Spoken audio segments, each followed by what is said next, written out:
Ubi caritas et amor Deus vivies. Chers amis, bonjour. Aujourd'hui, nous célébrons le dimanche des Rameaux, jour qui marque le début de la Semaine Sainte, semaine au cours de laquelle nous allons célébrer les mystères de la Passion, de la mort et de la résurrection du Seigneur. Mystères par lesquels le Christ nous a rachetés, nous a offert le salut.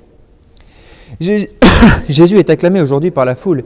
Il est désigné par cette foule, même si elle l'ignore encore, comme l'agneau qui sera offert en sacrifice pour la Pâque dans quelques jours.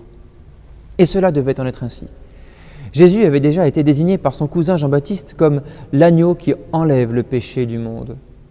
Voilà l'œuvre de salut pour laquelle Jésus est venu, enlever le péché du monde. Car le péché nous coupe de Dieu, quelle misère. Le salut a pour but de briser cette puissance du mal, d'arracher l'homme à son emprise. Et c'est par la croix que Jésus nous obtient cette victoire libératrice fondamentale. C'est maintenant que le prince de ce monde va être jeté dehors, nous dira Jésus, juste avant sa passion.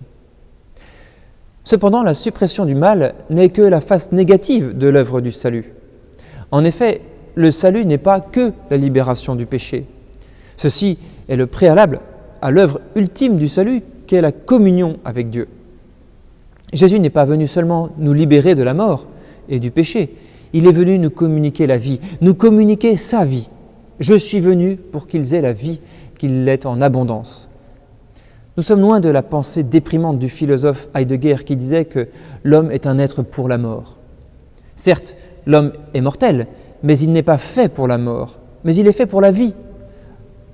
L'homme est limité, il est fini. Il a pourtant dans son cœur des désirs infinis, des désirs illimités. Il peut bien chercher à assouvir sa soif infinie par toutes sortes de plaisirs terrestres, que ce soit l'argent, les plaisirs charnels, le pouvoir. Il ne sera jamais comblé. Tout cela est fini et limité.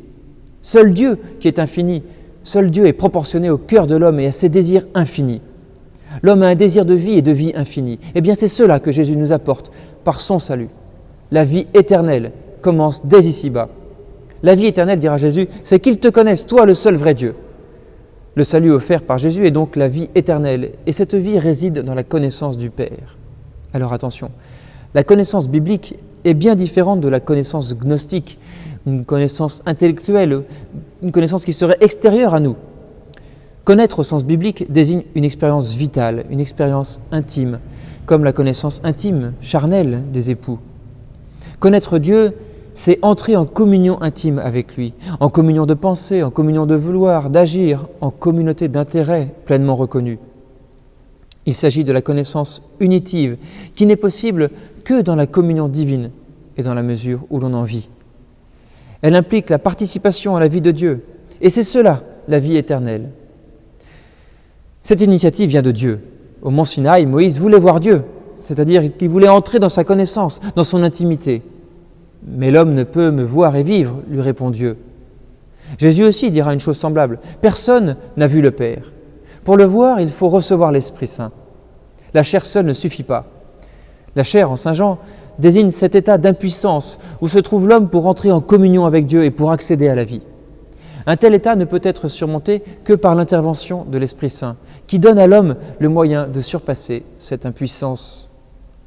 Le salut, c'est cette intervention.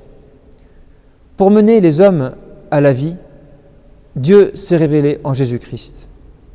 Aujourd'hui, nous acclamons donc Jésus, que le Père nous révèle comme le Messie sauveur. Alors, acclamons Jésus, accompagnons-le aujourd'hui dans son entrée triomphale à Jérusalem. Accompagnons-le jusqu'à la croix du Vendredi Saint pour mieux vivre la joie de la résurrection.